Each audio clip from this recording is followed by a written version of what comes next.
you, Akila, for setting the context for this next session. I'd now like to introduce our panelists. So first up on our panel, we have Justice Aluwihare, PC, who is a former Justice of the Supreme Court of Sri Lanka.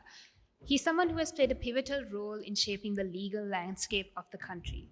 Justice Aluwihare's contributions extend beyond the bench, as he has been involved in numerous legal reforms and actively participated in international legal forums, bringing extensive knowledge and experience to the global stage.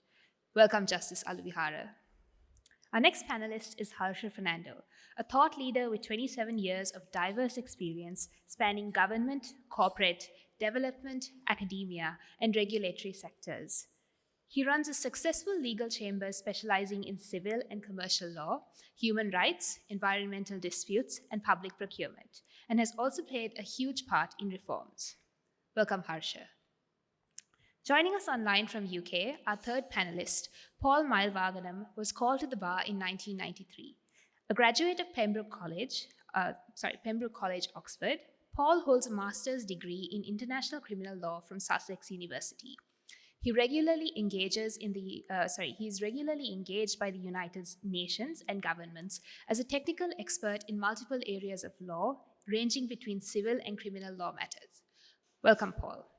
And finally, our moderator for this panel, Romali Tudawe, a distinguished business leader and a familiar name to many.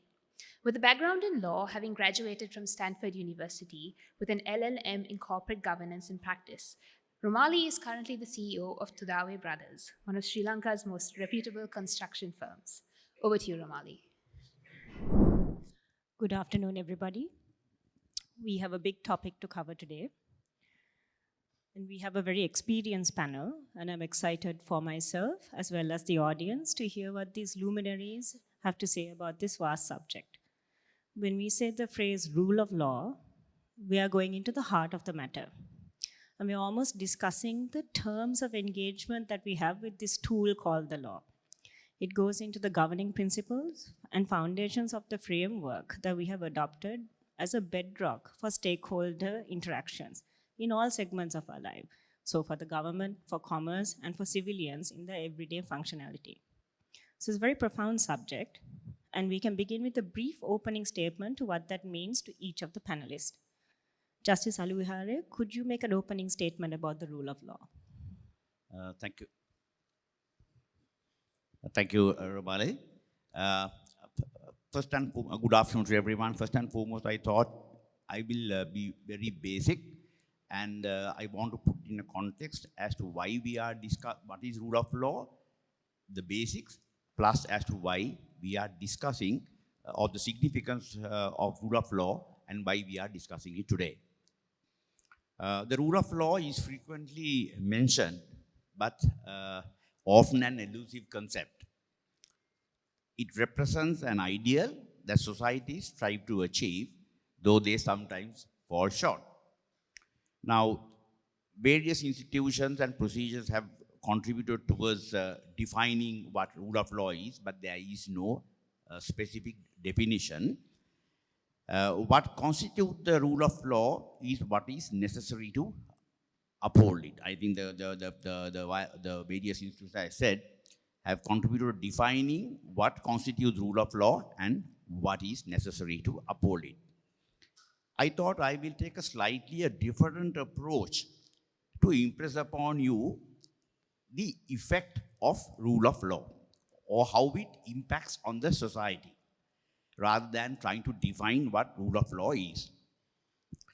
So to better understand the rule of law, consider the consequences when it is not upheld.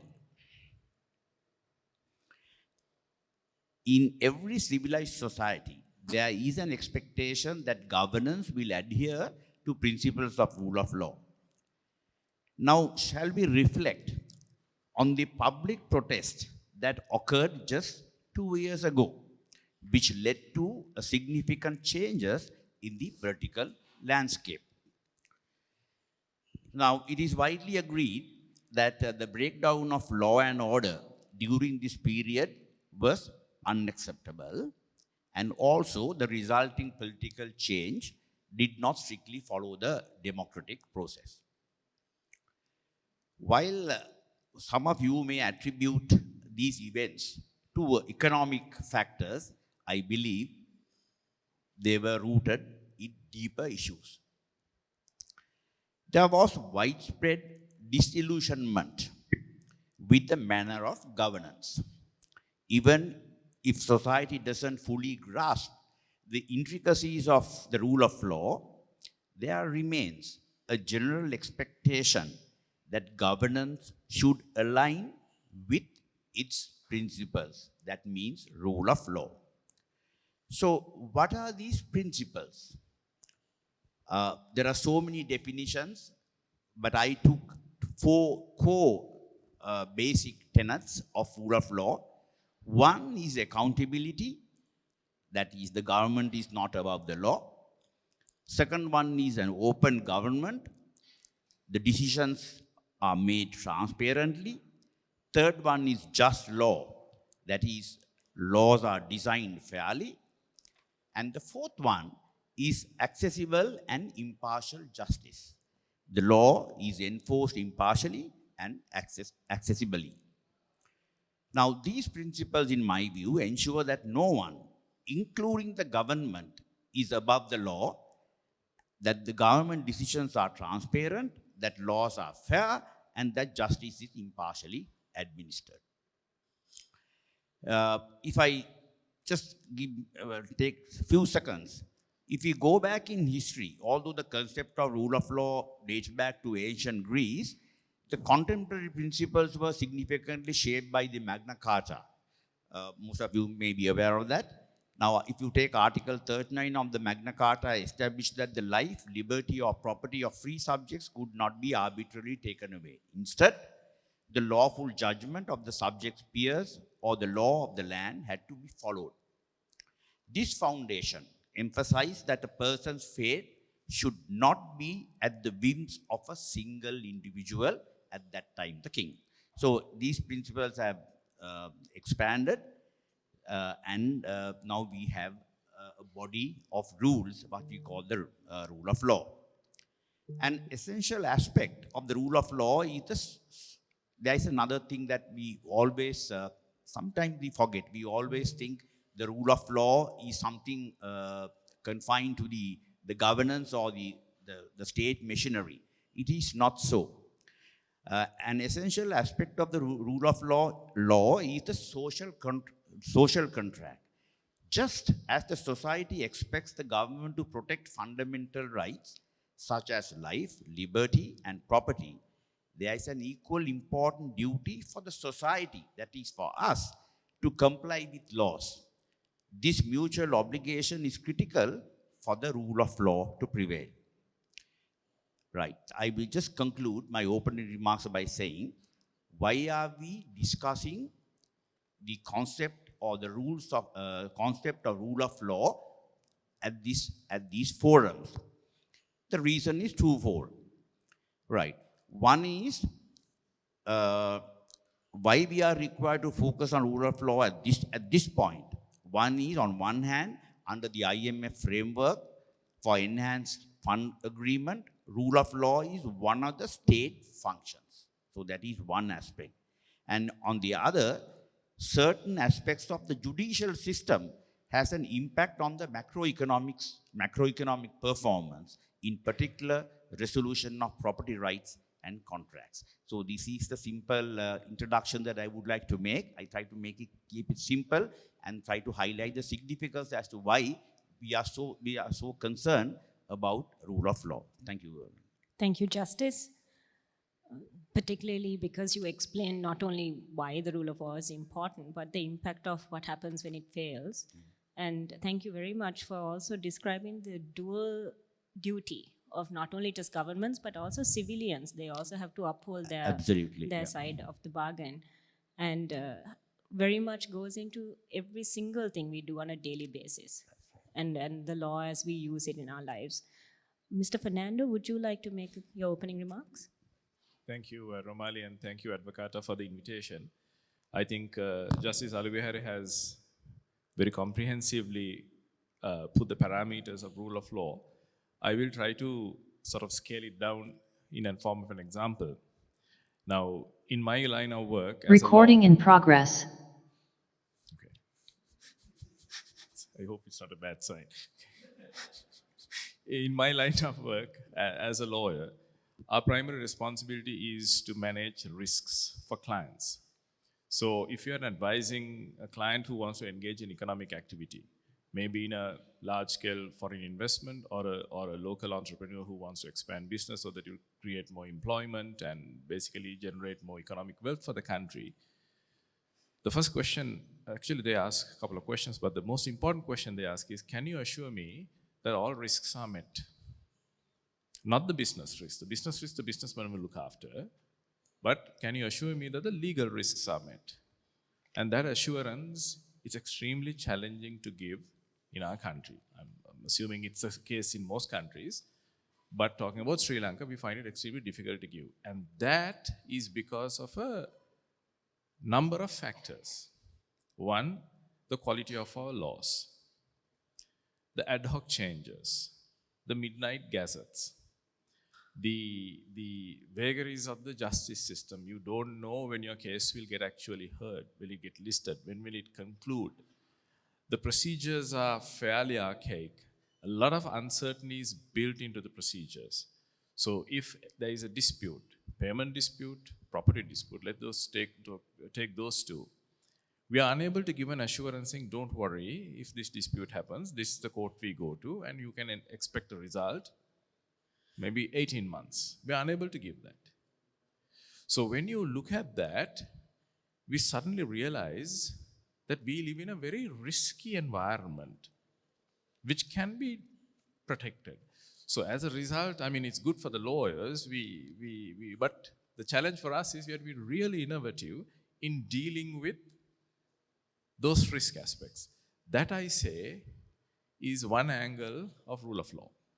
So depending on how you want to approach it, if you want to look at rule of law from an angle of a businessman, an entrepreneur, an investor, it will have a certain meaning. If you want to look at the rule of law as a citizen, an individual, do I have a comfortable life? How do I discourage my 25-year-old not to leave Sri Lanka and leave his brain or whatever he learned from you, contribute to our economy? What can you tell him? Don't worry, we will go forward. Here are some of the pluses. That's a different rule of law. So I think in the context of what Justice Aluwihare mentioned, I would invite to start thinking about rule of law in a way that it matters to you.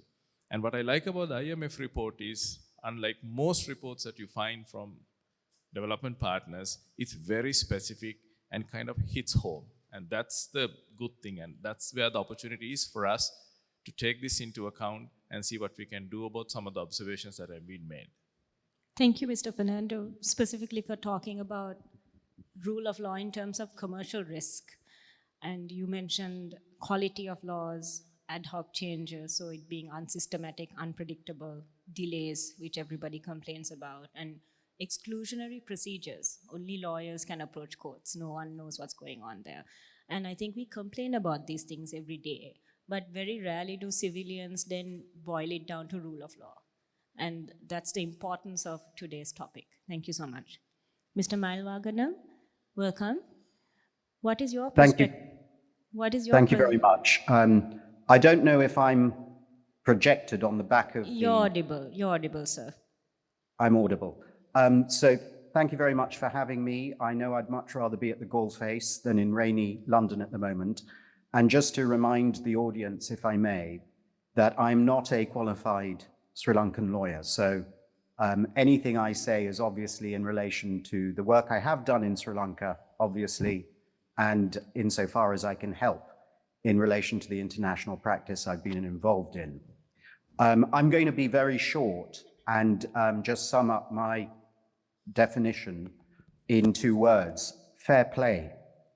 And the reason I say that is that the Law Society, and those of us in the profession will probably understand, as a barrister, I will rarely be citing a solicitor, but the president of the Law Society conducted quite recently a survey of the British public in relation to what they perceived the rule of law involved. And the result of that very, very wide survey came back with those two words, fair play. And in essence, at least from this side of the pond, the focus was really on representing the rules of the game and the commitment to fair play that would ensure an appropriate balance of political and legal authority. Essentially, Parliament makes the laws and the judiciary sees to it that it is applied equally to all.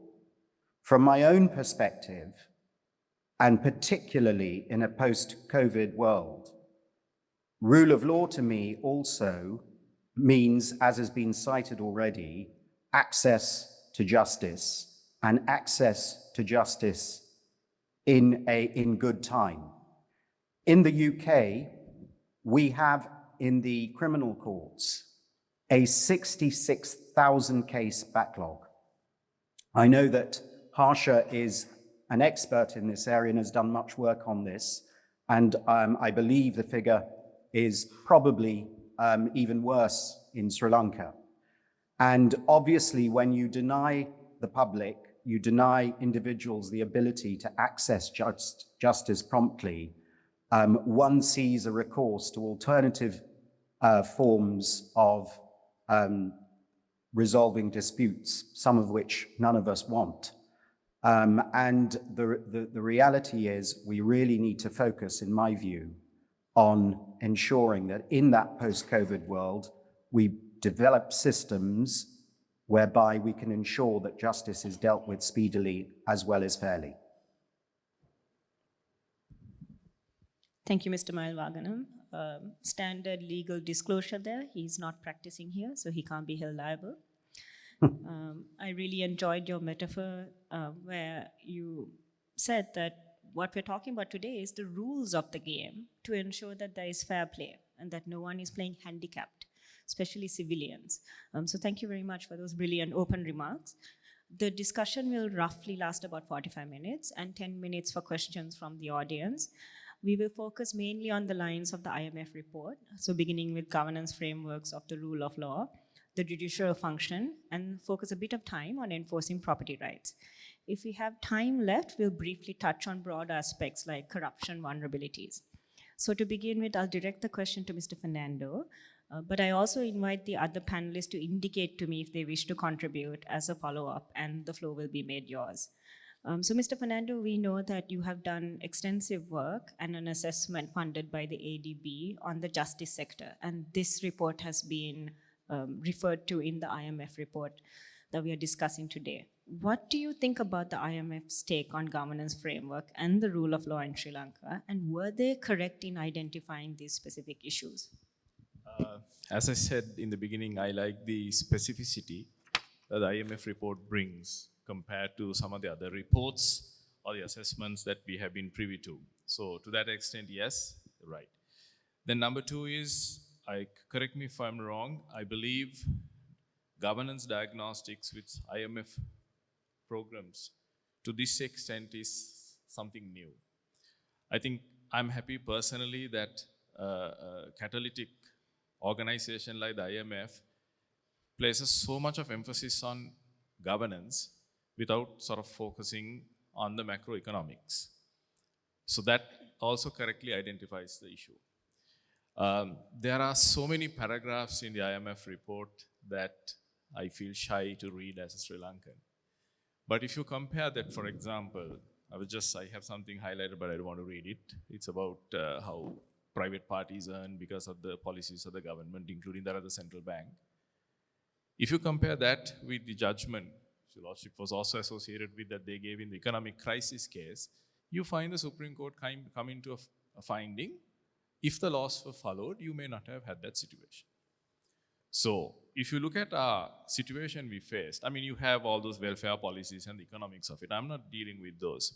But a lot of those could have been prevented if we had made that connection between what the law expects you to do and how you do your operations. Justice Aluwihare mentioned that rule of law includes the government and government officers itself, that they must follow the law.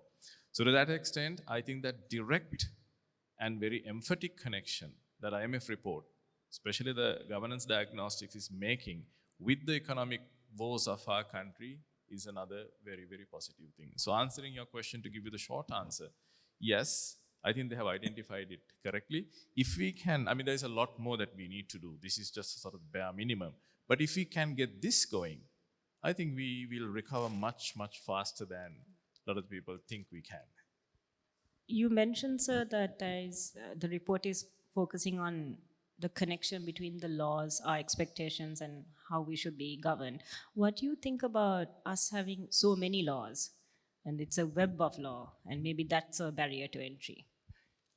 So I think why we could call it, problem with us is that we don't have, at least that I'm aware, where you strategically look at those things. There have been at multiple times trying to come up with regulatory impact assessment officers and things like that. But what we are caught is, and if you're a practicing lawyer, it's a nightmare, is a regulatory ratchet where you pass one law, it never gets off the books, and on top of that you pass another law, on top of that you pass another law, on top of that you pass another law. So sometimes if you want to do you have this concept of one-stop shop, but you go through this one-stop shop and suddenly some clerk somewhere pulls out an old circular, says, sorry, you don't have this permission, project is out. So laws are necessary, but I think at least once in 10 years, or at least on a subject-wise basis, we must do a rationalization of these laws and then see somehow some of these could be taken out if they are not necessary. If you look at the laws that come out in a year, we did a research, I think, for 2 years. How many times there's a clause saying that this law will prevail, notwithstanding any other law? This clause appeared in about 4 or 5 laws in a single year. So then you're wondering, either the drafters don't know what are the old laws are, or they just don't have the policymakers don't have the inclination to deal with those first. Clarify it to us and say, no, nothing. If anything goes wrong, the later law will prevail the older law. But that adds to the confusion. That adds to the contradictions. So sometimes I think this web of laws is also becoming like a barrier to entry for competition. In some other sectors, it's very difficult to untangle this law to enter the sector. And sometimes I'm wondering whether it's kept consciously so that you have to bypass the law and to get to a decision maker who can magically sort of cut across all these things and get you the project. I think you had a whole session in the morning on that area, but I'm just wondering. So yes, you're right. Laws are necessary, but we need to be rational in the way we put in our laws, keeping in mind that we are ruled by laws. So you can't have this mad system. There should be some method to the madness. Mr. Mylvaganam? Yes, I'd just like to come back on Harsha's point on that, which is quite interesting from my perspective. And I'd like to ask, if I may, as it were, my other panel members on this issue, because from the UK perspective, in terms of the making of laws, the Law Commission in the UK has a huge and fundamental position within the making of laws. And while I was working on governance issues in Sri Lanka over the 3 years I was there, I did have the privilege of not only working with the Attorney General's Department and the Supreme Court, but with the Legal Drafting Department. And I did notice that the Law Commission in Sri Lanka did not seem to be nearly as active as it is in many other Commonwealth countries. So taking Harsha's point, if the laws are being made in this sort of haphazard manner, from what I understand, do either of the panelists have any views as to the role that the Law Commission can play and the role it currently plays, and whether that would be in any way an assistance in resolving some of the issues that have just been outlined? Mr. Fernando? Over to you. Paul, I think thank you for identifying it. I think it's a good example. If you take the Law Commission of Sri Lanka, it's a concept I believe we borrowed from the UK. It's not only in Sri Lanka, in most of the Commonwealth countries, we have the Law Commission. But one of the challenges we face is 2 things. One is Law Commission exclusively comprised of lawyers, but unfortunately, lawmaking is a political process. So if you look at the process, how do you insert the Law Commission's value addition to the lawmaking process in Sri Lanka is absolutely opaque. Then number two is, when you have very high profile, very eminent people coming together in the form of a commission, you can't expect them under the sort of the current remuneration systems also, if I may say so, to spend their full 24 hours looking at every law. I mean, for a year we pass about 30 to 40 laws on a good year. To be going through all of those, you can't expect these eminent persons. So you have to get their value addition to those critical areas. So we need to come up with a mechanism where if you are using the Law Commission, which I now say is outside the lawmaking process, it's like a little luxury item fixed on the side, and then how do you bring this? But the third benefit of a Law Commission, and I don't know whether it's being done, is that the Law Commission is supposed to be the bridge between the pronouncement made by the judiciary, which is the only place which really points out the lacunas in the law, and they must take that and then recommend to the lawmakers saying, look, this needs to be changed. And the latest example is the Parat execution law, where the Supreme Court, we had a dissenting opinion and then others. So there are so many judgments where the court has very pointedly point out saying, this is a lacuna, there is a limit that the court can interpret, but law needs to correct this. And here's the injustice it causes. Now, that kind of a function that especially you find in a common law tradition is another thing that the Law Commission should do. So us answering Paul's question, yes, we have the Law Commission, but its functioning, I think, is kind of constrained because of a lack of proper definition as to where we have placed it. In Sinhalese, there's a game where, you know, aliyata ahathiyana, so you have to figure it out where it fits into the system. If you do that, I think the value addition can be brought in. Justice Aluwihare? If I may add to what Harsha and Paul said. Now, if you had followed the slides of Akila, he had referred to the IMF report and said this year there are 54 amendments to laws in the pipeline. So you can imagine the number of laws that are coming out. I don't think any of those laws have gone through the Law Commission. No. So basically, yes, the Law Commission is there. So we have to look at it and see whether this mechanism is working, right? My personal view is it is not. My personal view, it is not. Maybe it works, but not, it doesn't work to the extent that is expected of the Law Commission. So maybe we have to rethink of the lawmaking mechanism and increase the efficacy and efficiency of that process. Then again, as Harsha said, when we have so many laws passed in relation to the same subject or same aspect, keeping track of those laws become extremely difficult, and maybe from the not only from the perspective of the litigant or the general public, even the investor might find it very difficult to invest without exactly knowing where the investor stands vis-a-vis the law. There is one other thing I wish to add. That is, what I have observed is, rather than having a consolidated or a holistic view and a policy on a particular matter, so many ad hoc amendments are made to the laws whenever a problem crops up, rather than looking into the issue as a whole. So that is why you find small minor amendments brought into various acts over time, and that has, of course, complicated the issue. Thank you. Thank you, panelists. Romali, may I just come back very course. quickly on a couple of things on those? Because again, at least from my perspective, I'm comparing, as I say, the UK and many of the Commonwealth jurisdictions I've been, it would be simply impossible to roll out legislative changes without big Law Commission input.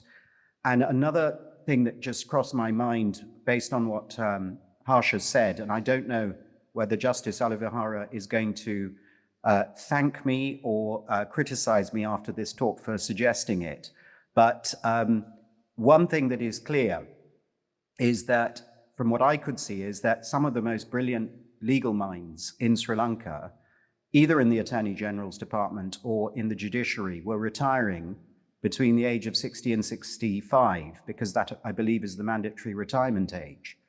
So, as I say, I'm sure Justice Aluwihare will probably be leaving this talk to a lovely beach somewhere now. But in reality, going back to that issue of who do you have to populate that law commission, Harsha? There are plenty of very brilliant lawyers who have retired, who could do that job full time, I would have thought, or retired justices. And for instance, the law commissioner that I was dealing with last in the United Kingdom was a retired High Court judge, for instance, with a number of obviously full-time public servants working with him. But again, that issue about the Law Commission and who could populate it, perhaps that might be a solution, but I don't know, as I say, whether it's welcome or unwelcome. I think what this discussion highlighted is that we don't have a problem with reforming. Apparently, we are doing too much of that, one after the other. But what it belies is impacting the quality of the laws that we make and not having a clear process, almost as if it's a reactionary, knee-jerk reaction to what's happening in society without too much thought, just passing a new law. And this impacts the quality of our law overall. I don't know whether we are going too much into this topic, but just two comments. One is, you see the laws originate, at least the government laws, not the private member, through the respective line ministry. So if your division of ministries are not strategic, you're going to have laws with sort of similar subject matter being introduced by different ministries, creating a nuisance, to put it least, at the least point. That's number one. The second one is, we don't have, the law requires it, we need to have an annual program of legislation. So the whole idea is, when the budget is passed in November, the cabinet approves, okay, for the next 1 year, these are the laws that will be passed to implement the policy aspects of the budget. And that is given to the legal draftsman department, so the legal draftsman also can prioritize. Then the law commission can nicely come in. Then they know, okay, this law will get passed in February, this will March, this in April. And then you can bring the technical input, then everybody else who is a stakeholder can get involved, and you really improve the quality of doing that. And the final aspect is, under our current process, the only time where the public as a stakeholder, including technical experts, can get involved in lawmaking is when the bill is placed in the order paper of Parliament and you're given just 2 weeks, and then you expect to go to the Supreme Court and the court to do what the policymaker should have done in the first place. The courts will not do that. Courts will only look at the, so you can correct me, is only the constitution of it. But now because the system has not operating at the level it should, the courts are pushing its boundaries. But it's a matter of time, the court is going to face the pushback. And then that fine balance we have this on separation of power is going to tilt. And that's going to be more harmful. I think we touched on several existing bodies and systems that we can use, but it's now dysfunctional. So people have lost the idea of why they were there in the first place, and some of it is not impactful because it's not given the opportunity to do its job. One more question on the amendments of laws, and it's a big one. Mr. Fernando, what do you think about the series of constitutional amendments we've had that's touched on the IMF report? I don't know. I in a very joking manner, I was telling some friends that I feel like a lab rat. Because since 48, how many constitutional changes we have gone through? That means somebody is still experimenting to figure out what's the way in which we can arrange ourselves as a society. Leaving that as it is, maybe one of the things that I'm really worried is the reversal of policy.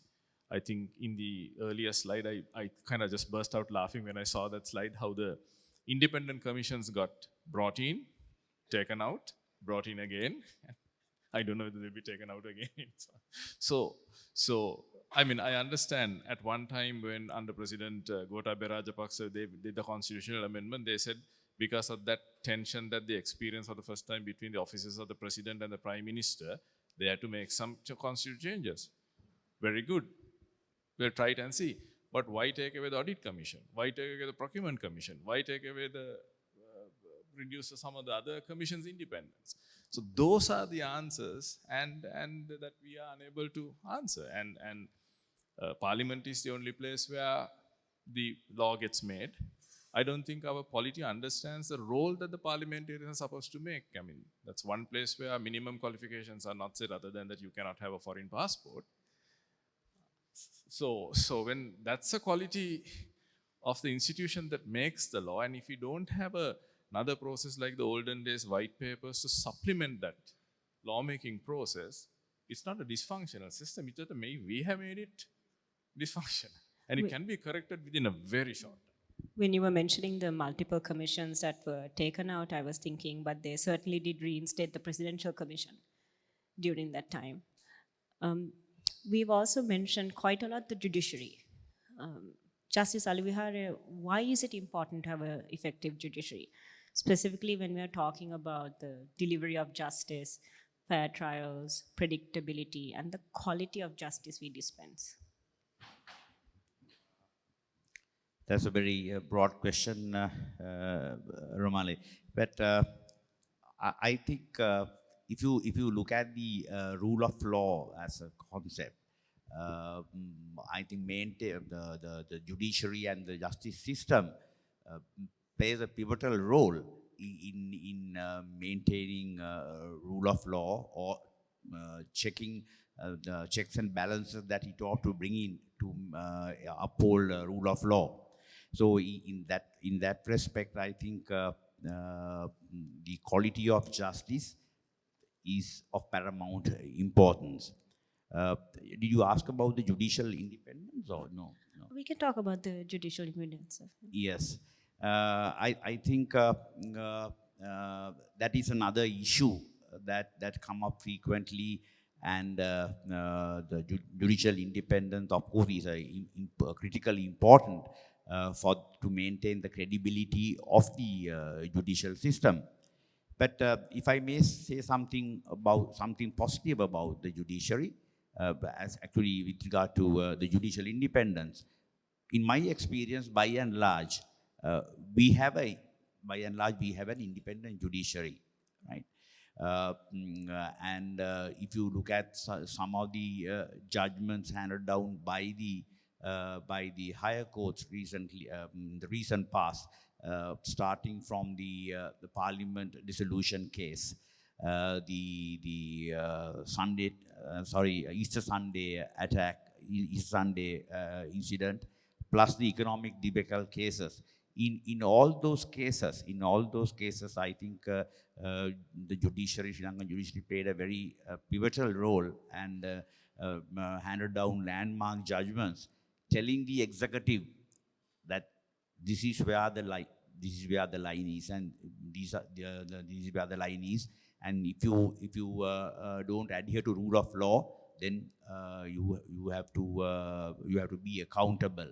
That accountability aspect, the judiciary was able to highlight and bring about because of the independence the judiciary enjoys.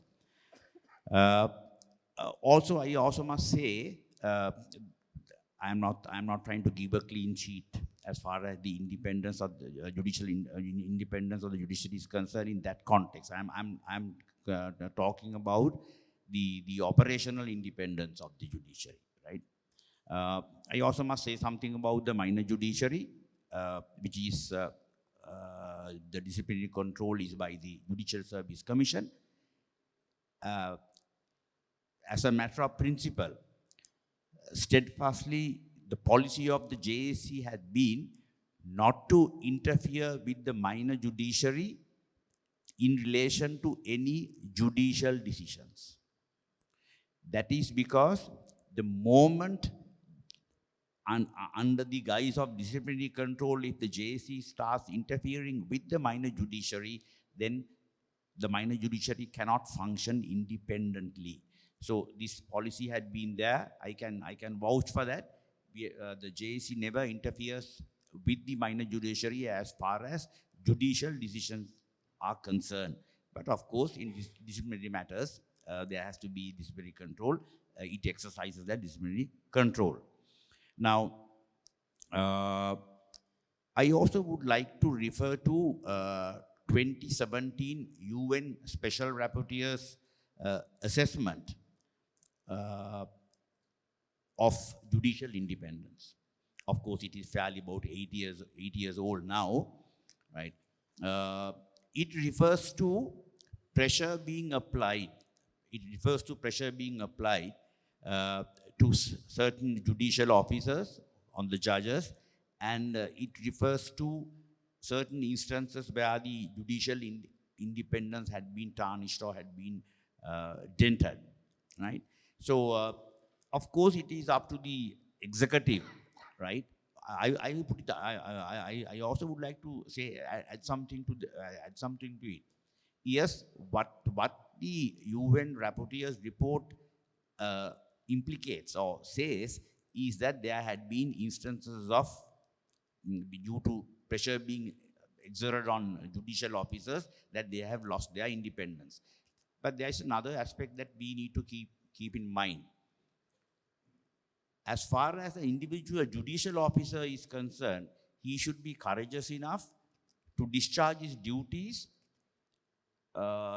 disregarding any pressure that is brought upon him or her to perform in a particular way. So that factor is also fairly important. Now, if we go back to what Harsha said, the three amendments, 2017, 2018, and 2020 and 2022, right? Basically on establishing the Constitutional Council, where the sole authority of the executive to appoint members to the higher judiciary was constrained, or there was checks and balances. So what the point that Harsha was trying to say is, without any rational basis, those checks and balances were removed by subsequent constitutional amendments. And what was the reason? What was the reason to do that? Is it for the executive to control the judiciary by when the appointments come into issue, right? Or appointments to be made on a selective basis, and give the hint to the judiciary? It is the executive who has the sole authority to give promotions or appoint judicial officers to the apex courts, and thereby send the signal: if you don't fall in line with the way we want to do, that you may not get your appointment. So basically, I think that seems to be the signal as far that the way I see it.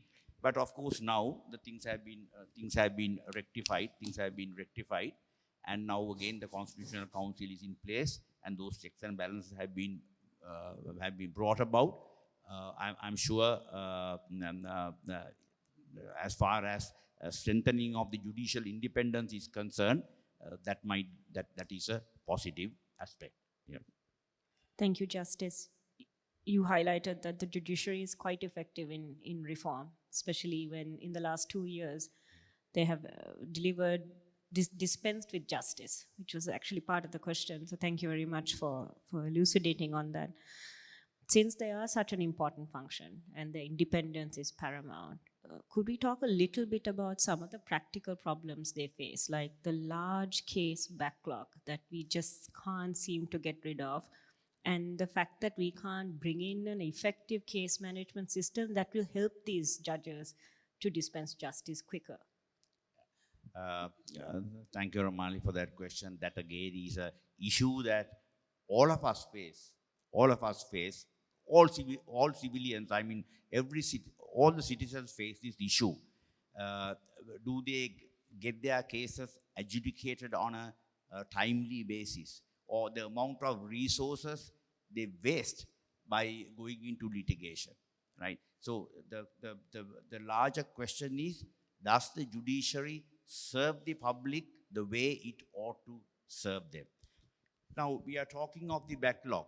This had been a perennial issue. If you look at the IMF report again, it specifically says, you find a larger flow of cases coming in than the number of cases that are disposed. So basically what happens is it keeps on snowballing, right? Now, one reason is, of course, the processes are archaic, right? Processes are archaic. So we need to address this issue, right? And these processes have to be changed. Before I go into that, I would like to pose a question. Would you think by increasing the number of judges, increasing the number of courts, can we resolve this? My personal view is no, right? Just, of course, it might remedy the situation to a certain extent, but purely by increasing the number of judges is not going to resolve the issue. I think the way what we have to do is, we have to introduce a case management system, right? So the courts conduct their affairs in a more organized way, and I'm sure it can produce results. Just to add something to it, rather than answering the question, during the last couple of years, a pilot project was run with the assistance of international donor agency, and the court management system was introduced to these courts, starting from the commercial high court down to the magistrates court. And in my experience, they have produced brilliant results. They have produced absolutely brilliant results. Some courts have brought down their backlog to a manageable level. And one thing that I want to share with you is, you have to give the judge timelines to finish a particular type of cases. Right? You have to give the judge to finish a case within a particular timeline. They are called time standards. So then, once the time standards are set, periodically you have to check how many cases have not been concluded within the given time standard. And then the query has to be raised, why it has not been concluded. So I'm just giving you a glimpse of this case management aspect. I think that is, as far as I see it, that is the solution to the reduction of the backlog. I will refer to two other matters briefly because of the time constraints. Some of the issues raised by the IMF in the IMF report. One thing is, all the judges are burdened with administrative duties. On top of their judicial work, they are burdened with administrative duties, and it consumes their time. Of course, we all are human. So that aspect has to be taken away from the judicial officers and given to an administrative body. Again, I must say that some time back, this was looked into by the state. They established a committee under a Supreme Court judge to see whether we can a separate administrative body can be established to look into all administrative matters, relieving the judicial officers engaging in administrative matters. Now, what happened was, I'm just sharing with you, some of the judicial officers, there was resistance coming from the judicial officers. Yeah, judicial officers. You may ask why. I mean, everybody, I mean, normally we would think they would have been happier without having to do the administrative work. But there was an issue. Their fear was corruption will come into the system. So that is because, I will speak about the corruption, I don't have time permitting if a question is asked, right? So because they want to keep the system clean, I'm not saying there is corruption in the judicial system. I'll speak about it as we go on. But then judges are mindful of that because they want to keep the system as clean as possible. They thought by handing over the administrative duties to another sector, the level of corruption will go up. So that is the reason why there was reluctance on that part. You want to add something to that? May I just add another angle to what Justice Aluwihare said? You see, the backlog is a historical problem. So I believe when we changed our economic policy drastically in the 1978, from there onwards, our disputes went up. Number of disputes really went up. But we were handling those disputes using the same processes, same infrastructure, with very little substantial change. So as a result, backlog got piled up over and over. We did an analysis of the case numbers, statistics from 2015 to 2019. The increase, that is the number of cases that come in and the number of cases that go out, the difference was only 7%. But 7% increase over 5 years is a 35% increase on the base. System, So what we need to do is to take away the base. If you take away the base, then that 7% is not difficult to handle even with the current processes. You might be actually able to reverse it. But to take away the base cannot be done for few reasons. Number one is, in the justice sector, there is no single point of leadership because of constitutional independence of different agencies. So you have the Chief Justice, Minister of Justice, Secretary Justice, Attorney General, legal draftsman, each playing a constitutionally independent role, the JSC. So bringing them together is very challenging. It's not like any other line ministry where the secretary calls for a heads of department meeting and says, do this. It doesn't work that way. It has to be a negotiated reform, number one. Number two is, even within these key decision makers, nobody really holds office for long enough. If you look at the Chief Justice's year of office now, the current Chief Justice was able to stay for about 5 years. I think the last person who had a long stint was Chief Justice Sarath Silva. But the rest of the Chief Justice were average 2 to 3 years. So as with the workload, overwhelming workload, you can't blame them for looking at it from a 2 to 3 year time frame. At that long-term orientation, you don't have. The lifespan of a Secretary Justice or the Minister Justice is even less. So those are political and management issues, but the answers are there if you have to deal with the backlog. And if you can bring in the case management system that Justice Aluwihare referred to together with these changes, at the cost of sounding too enthusiastic, I don't think this is a problem that we need to be really, that we cannot grapple with. I can see Mr. Mylvaganam is getting ready, and it directly leads me to the question I would love to ask him. We spoke about the case management system, maybe looking at whether the heads of the institutions can also look into cleaning the backlog.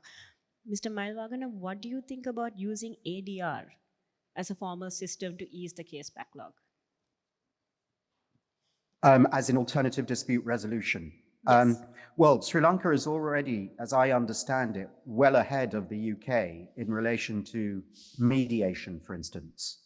So there are, again, I'm sure Harsha will have the figure, but I'm told that it's in the labour dispute and employment matters are dealt with by mediation, and there are up to 80,000 cases. I don't know if that's correct, that figure, but that was certainly the figure that was given to me.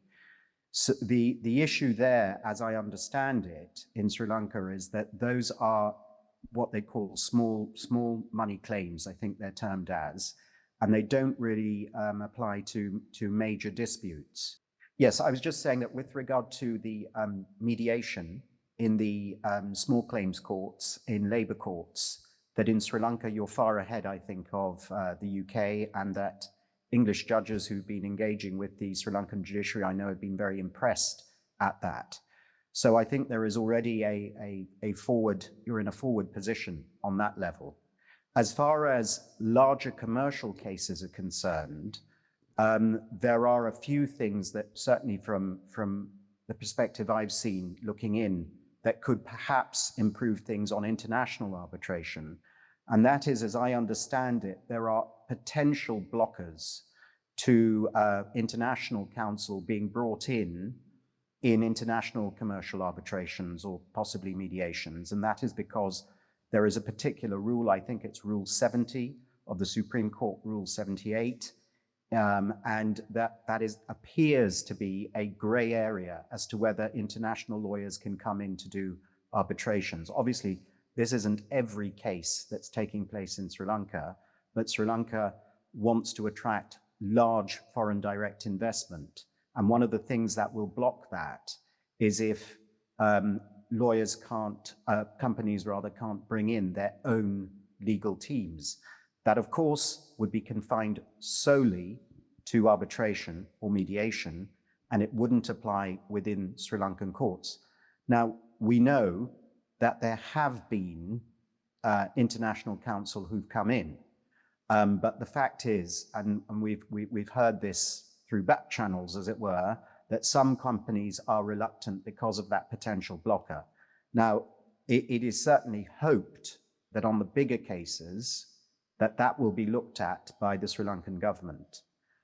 And just to go back to the issue of moving things faster through the courts from the UK perspective, we have a terrible backlog, as I mentioned, but there have been huge advances in the way barristers and the courts use technology in trying to cut that backlog. I'll give you an example. Just last week in the criminal courts, we were told that all bail applications from now on will have to be done online. And that cuts a huge amount of travel and court time. Obviously, in the criminal scenario, we do not do full trials online. But I'm currently doing a case in which there are 16 barristers in court in a 3-month trial. Whenever an area of law is not being dealt with by the particular team, they can tune in by video and can live link in. And in the criminal process in the UK, in the criminal cases, the whole case, that means every single piece of paper, every argument, every application is loaded online. So not only has that improved our posture and having to lug hundreds of pages around in huge bags, as every lawyer knows, but much more importantly, it has actually made the system much, much more efficient. Now, that requires a huge capital investment, of course, and every country is resource poor on this. But in the long run, I'm confident that looking at the digital processes to assist, not replace, but to assist in speeding up justice could help not only the United Kingdom, but Sri Lanka as well. Mr. Mylva, sorry, Justice, would you like to add? Thank you, Romali. I just want to add something to what Paul said.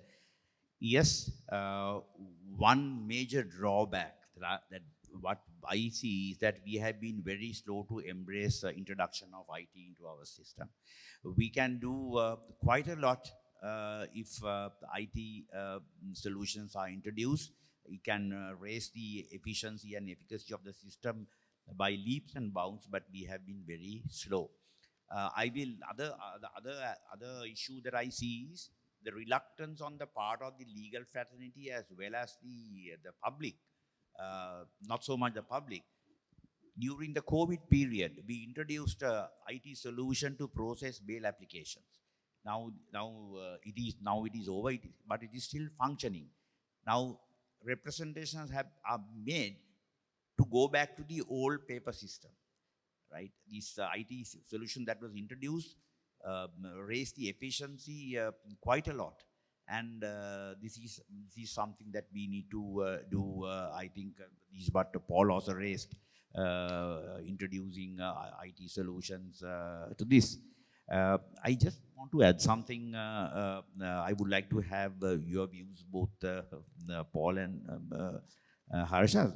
Now, from an economic perspective, I was just thinking, from the economic perspective, to what extent it would help establishing dedicated courts with specialization.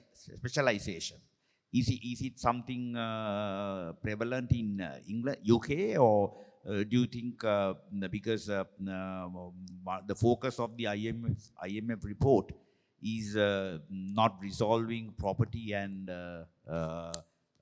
contract disputes? So if in that context, do you think establishing dedicated courts with specialization might be feasible, or it will work, or that is a question that I want to pose? Thank you, Justice. That was actually one of my questions as well. No, I'm really glad that the panel is bringing up the questions that I need to ask, because it shows that it's a significant conversation. Mr. Mylvaganam, could you explain your experience with court specialization and what that does for efficient justice?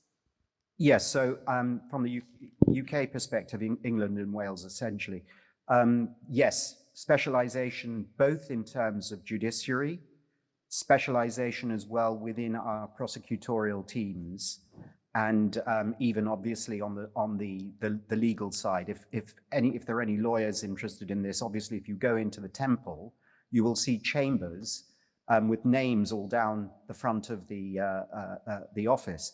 And generally speaking, each one of those chambers will have a complete specialization, and that can be shipping or criminal or civil. And in the judiciary, we obviously have the specialist high court like Colombo, which has its 3 commercial high courts, but we also have specialist intellectual property courts and, for instance, even specialist libel judges, although they're not termed libel judges, but they will be assigned to specific cases. And I do agree with or respond to Justice Aluwihare's comment by saying, certainly from our perspective, that not only gives the public the ability to find and to be sure that they're dealing with people who really know about the subject area, but I think it also leads to an issue that impacts the rule of law, in that, for instance, within some of the government departments that have lawyers, both in Sri Lanka, I'm sure, and in the UK, it is really critical to ensure that there is a body of expertise that is passed down to the new younger lawyers. So if, for instance, one of the areas that I've worked in, for instance, in cybercrime and crypto tracing, if you are developing a team, both judicial and criminal or civil, that type of knowledge is obviously so fast changing and so technical that it's very hard to deliver that type of knowledge and then just let someone depart into another department. So although there could be, of course, rotational periods after a period of time, I do think it's hugely important that there is specialization, and I think it really benefits the whole justice system. Mr. Fernando? Again, I'll try to take a slightly add to the discussion. So on specialization, short answer, in things like commercial matters, investment disputes, yes. And I think answering your questions, having a specialized court will hopefully speed things up, because the learning curve will be only for the first 2 cases, and after that, the people will know and you can move faster. But I wouldn't limit that to the judiciary only. The specialization is within the bar. There is no mechanism for us to transfer the economic policies of the government into the judicial or justice sector.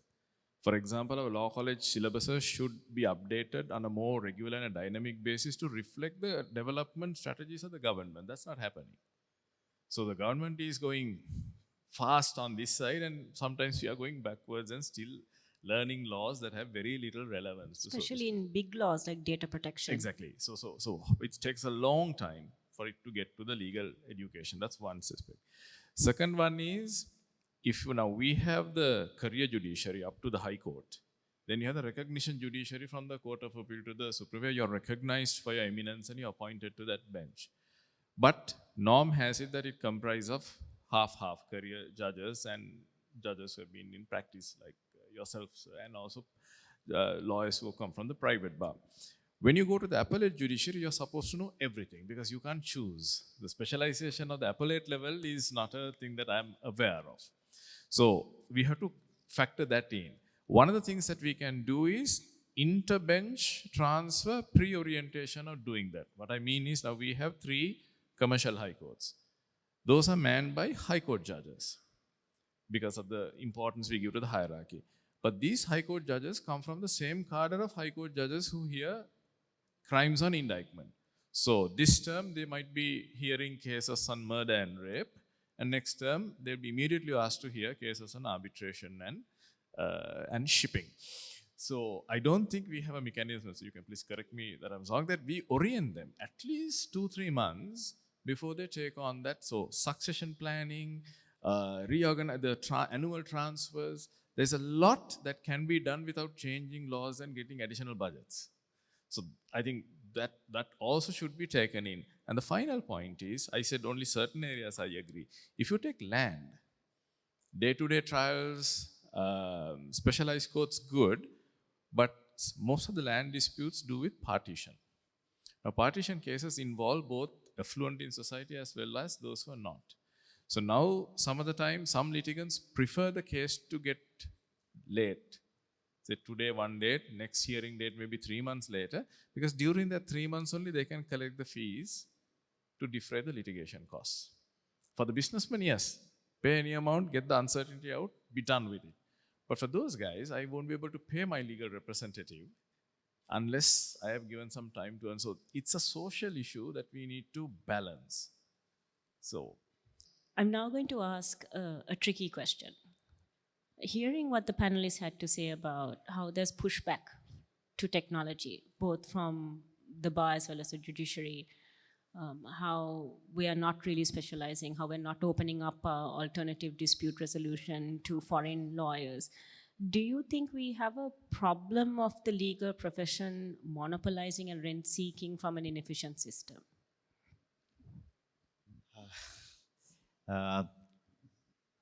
It is my personal view with this. I have not been a practitioner for 40 years, so I can't, very difficult to make a clear comment. All what I can say is, when there had been initiatives to change the system from where it is now, to raise its standards, there had been a certain amount of resistance from the legal fraternity. I must admit that. I myself have experienced that not as a judge, but having led a couple of law reform committees. A lot of resistance had come from the legal fraternity when they realized their practices that they are engaging now will be disturbed by bringing in these reforms. I will just share with you one, because I'm sure because of the time constraints. We brought in the amendment to the Criminal Procedure Code last year, or no, 2022, to have trials on a day-to-day basis. It was there as a clause in the bill when it went to the parliament. But before it was placed for the vote, they changed it, right? I think it was, my understanding is, I may be wrong, I don't know. My understanding is it was changed because of the representations made by the lawyer MPs in the parliament. So that is one experience I faced, right? I'm sharing it. This is my perception. I may be wrong, but this is my personal view. So basically, giving a very short answer to what Romali asked. Yes, they try to, when it comes to a change, which may have an impact to their day-to-day, the way they do conduct their professional activities, there is a certain amount of resistance, and that has become I would say that would retard the progress to some extent. I shared with you what happened when we introduced electronic bail. Now they want to go back to the old system because it is more, in terms of fees and other things, it is much more beneficial for them. So that is a short answer that I can give you. Want to Mr. Fernando? I think I'll start by saying, look, legal services is serious business. It's something to be done by professionals who are certified by a competent court in Sri Lanka, the Supreme Court, saying that you're competent to provide legal services. So it is from that context that there is a certain reluctance to open the profession unless you are able to display that competence. But whether we still continue to do that, I don't know, because that's one angle. The second angle is whether we are fearful of competition. We can't forget that we have made certain commitments internationally, from WTO downwards to regional trade agreements, where we have agreed to open up certain cross-border services, including professional services. So the resistance is, Romali, although you mentioned lawyers, I don't think it's limited to lawyers, the doctors, the accountants. It seems to be a professional thing about Sri Lanka. Even But businesses. even businesses. But the question I pose to anybody who is opposed to this, I mean, personally, few of us might like competition. We have even recommended to consider starting limited liability partnerships where you give a minority stake to foreign law firms, because then that will allow them to maybe come in a limited way. There'll be a good transfer of knowledge, especially the areas that we do not get to dabble in. I mean, if you're an investment lawyer in the city, in London, as against the investment law in Colombo, there's going to be a very different exposure and very different way of looking at things. So that's a positive thing. But at the end of the day, we have to ask this question, because when I go to buy a land, I want to take my lawyer. I'm not going to depend on the seller's lawyer. So can we expect somebody who is going to invest $100 million to come and depend on our lawyers and not be able to bring their own lawyers? So that's a practical reality or a question we need to start asking. But changing that is going to fundamentally change the way we see law, because law is connected to the Constitution. We have a determination from the Supreme Court saying unless you are admitted to the Supreme Court, you can't offer legal services. It goes into the people's sovereignty, access to justice, whole host of constitutional implications come in. But the reality is this. I think personally, we would need to define justice and rule of law in the form of justice sector, not limited to judiciary. And I think there is a long way for even the lawyers, the legal education, the law students, the whole thing to move up if we are to be the justice sector that a middle-income country ought to have. Mr. Mylvaganam? Yes, thank you. Well, from the UK perspective, in terms of day-to-day trials, going back to Justice Aluwihare's point, if a day-to-day trial is ordered, it literally sits every single day. As soon as the case begins, it is time managed rigorously, and very rarely, although, as I say, we've got terrible delays in the system as well, the case will sit from beginning to end. And that is because the jury cannot be inconvenienced. I don't know the date line exactly of when this happened, but obviously there came a point within the Sri Lankan judicial history, as it were, that you moved from jury trial, I think, to judge-only trials largely. And in one sense, judge-only trials in the UK, we consider to be much faster, because you don't have to deal with the problems of a jury. So if there are delays in judge-only trials, in some ways, from my perspective, that's more surprising. And then it goes back to the issues that have perhaps been raised by Justice Aluwihare as to whether they're delays that are being created, within the legal fraternity, as it were. So that is interesting for me to hear. But when those changes came in the UK under the Wolf reforms, whereby we as lawyers, barristers in court and solicitors as well, had very strict time guidelines on pushing cases through, we objected vehemently to that. We didn't want to have to be constrained and have to do a lot of the work on paper and the like. But at the end of the day, lawyers are quite creative. And of course, the lawyers then found methodologies as to how they could charge for the processes of making it more efficient.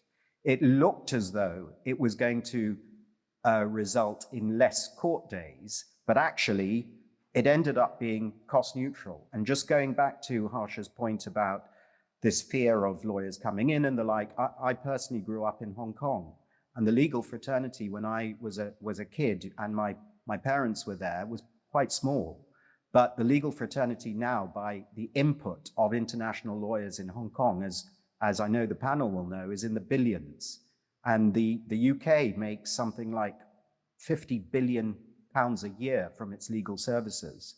And Sri Lanka, given the talent that is there, I am quite sure that, as Harsha says, bringing in and growing the knowledge in new areas from commercial to cyber, crypto, and the like, which are really new areas, new frontiers of law, can only benefit not only the FDI, but obviously the knowledge and, frankly, the interest and motivation of young lawyers.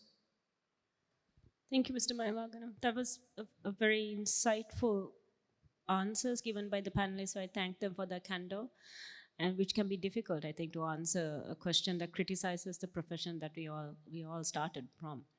So very quickly, the last segment, Mr. Fernando, could you just touch on the land rights enforcement that the IMF report criticizes?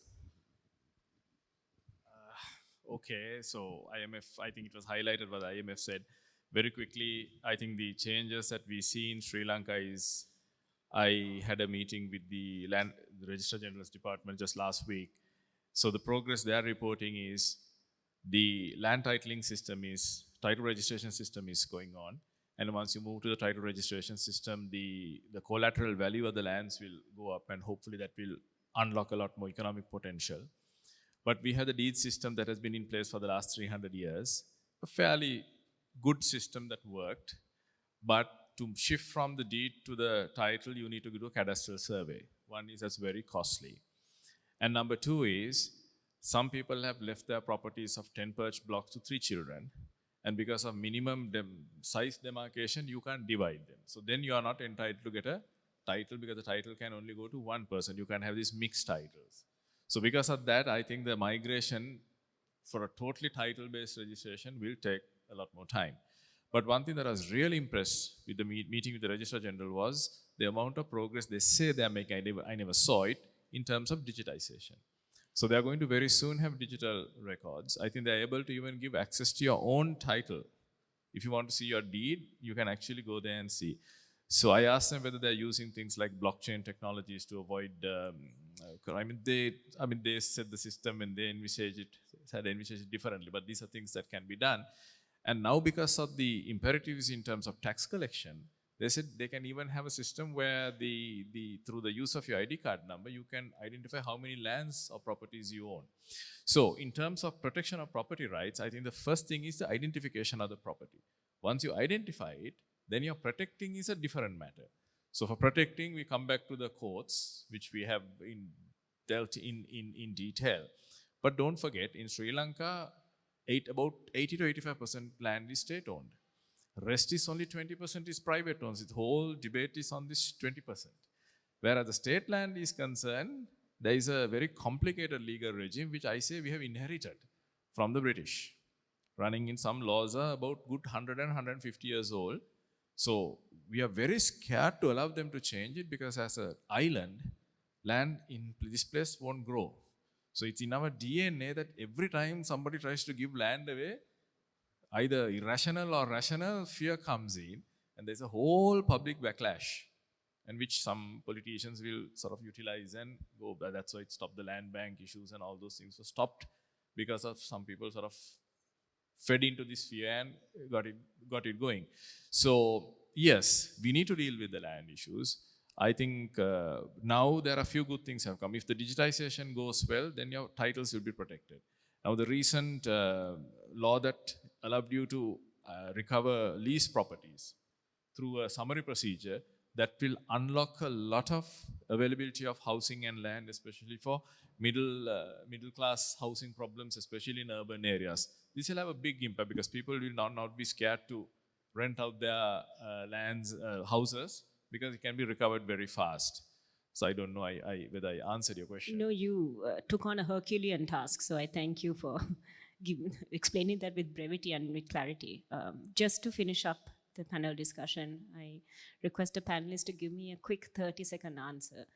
If there was one thing you can choose, a magic wand that you can use in the topic of rule of law and how we can reform, what would that be? Justice Aluwihare? From the perspective of judicial system, I think the litigation culture has to change. That is my simple answer. The litigation culture has to change if we are to make progress and make the system efficient and serve the public better. Thank you, sir. Mr. Fernando? I can't limit it to 30 seconds, but I just premise it and then limit it to 30 seconds. You see, what I'm telling the audience is, we might tend to misunderstand the importance of rule of law. You are here today confident that nothing will happen to your house for the 2 hours you are here because of rule of law. You put some money in the bank account and it's safe until you withdraw it, it's because of the rule of law. So that's the criticality of the rule of law. Personalize it and you will understand it.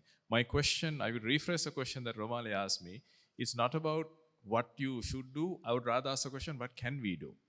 We need to change, there is no doubt. For me, with my partiality as a lawyer, I have identified the agent of change to be the judiciary. We have maximum 700 judges, less than 700 judges, having an enormous amount of credibility and influence compared to the other two organs of government.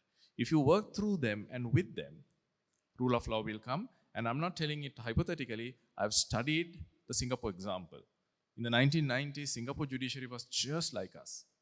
Then they appointed a chief justice, I believe, who was a former banker, who brought in management, technology, different things, and it changed. So for me, simple answer in 30 seconds, work with the judges, because that's the only thing we are currently left with that has credible and acceptance in the public. Mr. Mylvaganam? So I'm going to take 2 points, if I may. Adopting Harsha's point, I totally agree with that from the UK context.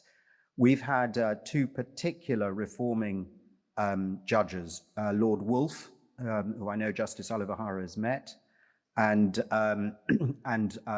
Brian Levison, Lord Justice Levison, both of whom were phenomenal administrative reformers. And they led the charge on a complete change of judicial culture from the top down. So I think that is one thing I would raise. And the second thing I'd probably raise as well is, in the Sri Lankan context, is not to neglect the legal drafting department, because the laws, as we hear, are drafted in different parts from what Harsha was telling us. But at the end of the day, the real core talent in that drafting must remain in the drafting department. And it is a completely undervalued and underfunded department. So that's the other point I would raise. And there's some very brilliant people there. So I thank all of the panelists for attending, being insightful, for giving thought, and taking on such a vast topic. It wasn't an easy task, and I am much appreciative of this conversation we've had today, and I hope the audience has enjoyed it as well. So thank you, sirs. Thank you, Romali. Thank you very much.